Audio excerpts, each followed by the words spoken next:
Good morning, everybody. It's Tom Christie back in the painting studio, and this will be a relatively short video focused on the painting of a hen gadwall's head. And I think it may be valuable to demonstrate that because these techniques can be used on a hen mallard, a lot of the hen pintail, same type of approach. I'm just demonstrating it on this gadwall bird. This was a bird that I did last year. It actually took Best Marsh Duck at the Ohio Decoy Show last year, and then was a part of my world rig at the World Carving Championships. And I've included some pictures of those up front for your reference. So I've loved gadwalls. I hope this demonstration will be helpful and useful. This is an excerpt from a much longer video that I have for sale on my website at tomchristieart.com with about 26 other how-to painting videos. That video is about 53 minutes long. This is much shorter, but hopefully providing the techniques that I use will be useful to you in painting your own decoys. Let's take a look at the painting of the head of this bird, and then I'll be back. Base coat, I mix up a combination of burnt umber, heavy body Liquitex acrylic, and gesso, probably 50-50, and it makes this consistency. And I'm going to paint that on the bird with just a 1-inch brush. Paint right over the eyes. And I'm going to add a little bit of texture to the feathered portions of the bird. You don't have to do this. It's just something I've done over time because I like the difference in texture between the feathered portions and the nice smooth bill.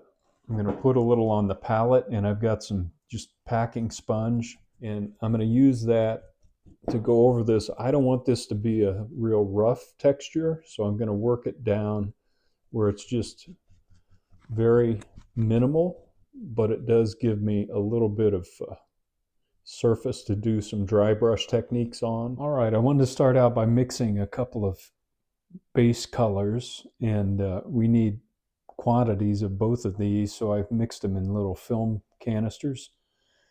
And the first one is the base.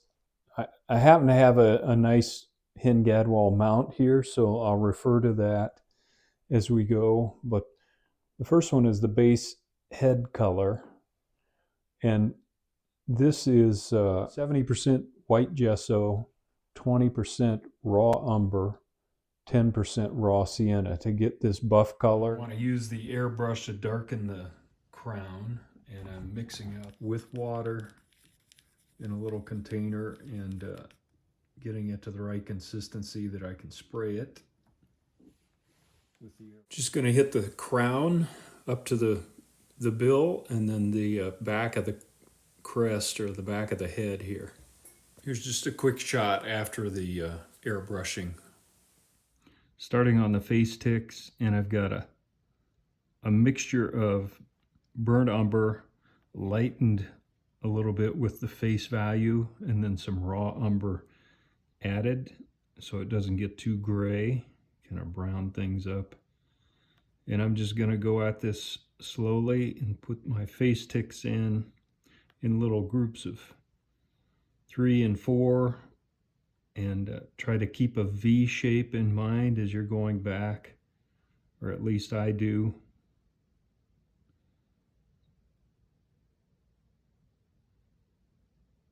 I've just got a little detail brush, and I'm going to take my time, as I said, to make sure I don't leave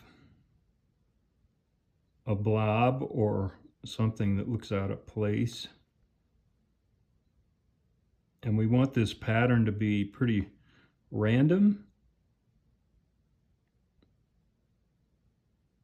In other words, not all lined up in rows where it looks like a comb was just raked through it.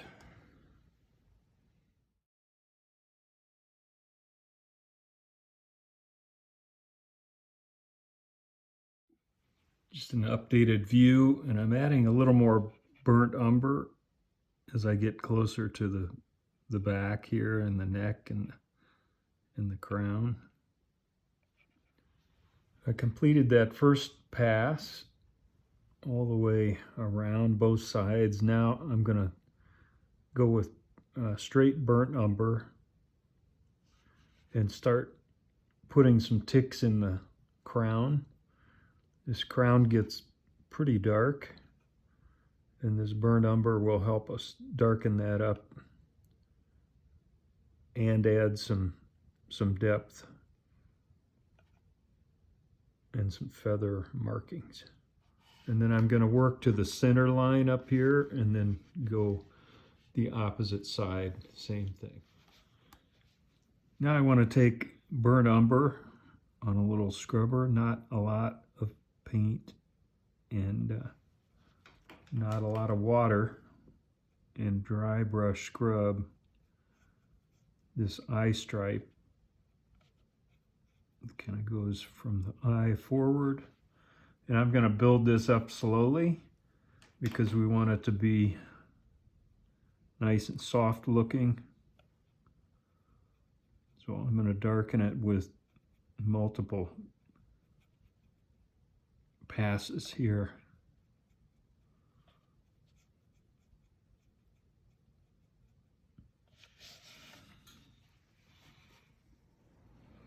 Now I'm just going to take some carbon black and kind of tie into the face ticks underneath that burnt umber and just darken this eye stripe a little further.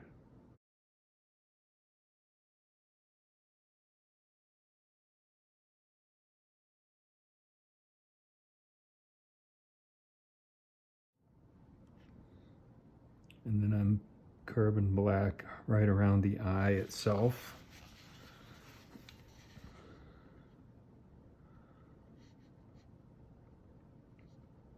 And then we'll come back and remove that paint from the eye.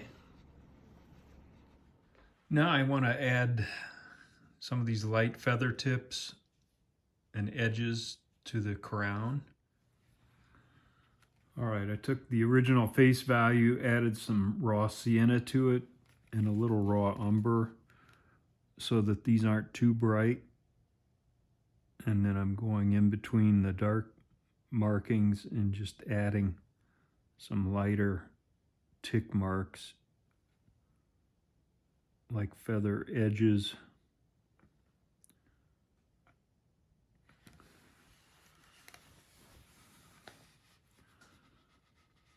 A little better view of it there. So I'm going to do that across the entire head and all.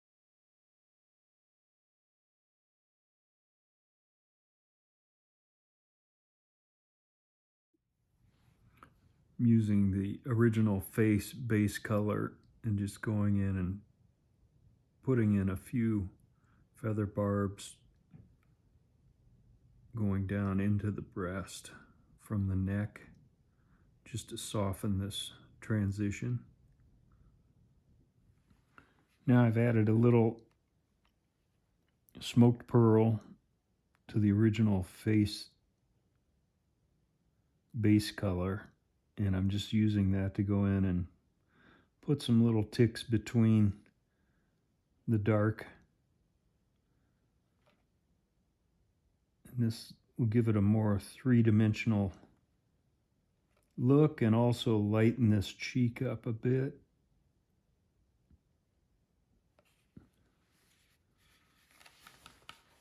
It's very subtle.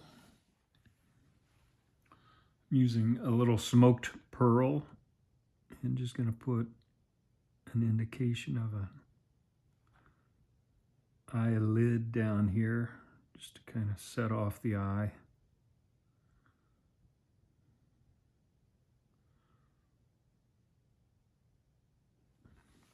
Now I'm using yellow oxide with gold oxide, probably 50-50, but I want to lean towards the yellow orange side.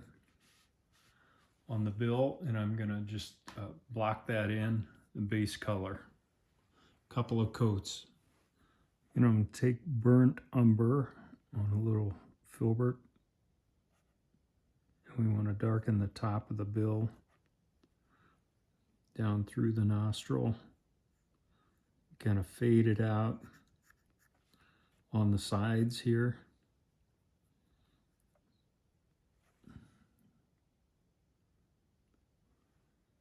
This will take a few applications, but we want a nice kind of stripe down the middle, including the nail.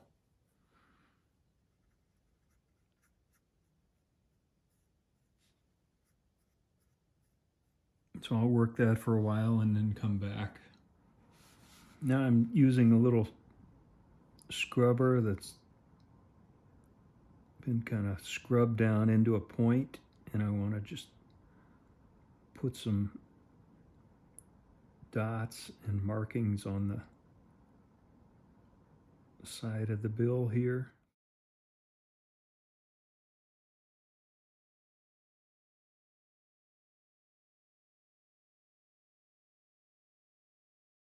All right, final step, I seal the decoy with 2 coats of Tester's Dull Coat. Let that dry in between coats. And then I like to add on top of that Krylon matte finish. Gives it just a little bit of a sheen rather than a dead flat finish. For the bill, then I use Deft Semi-Gloss, and that normally comes out a little bit shiny, so I hit it with the matte finish afterwards, and that just mattes it down a bit.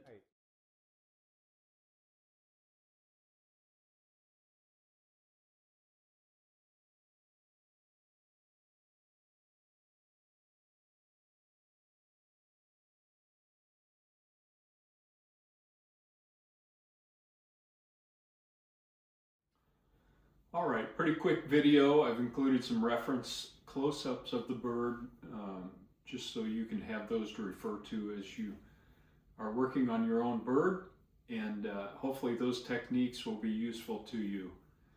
Until next time, Tom Christie signing out. Good carving to you.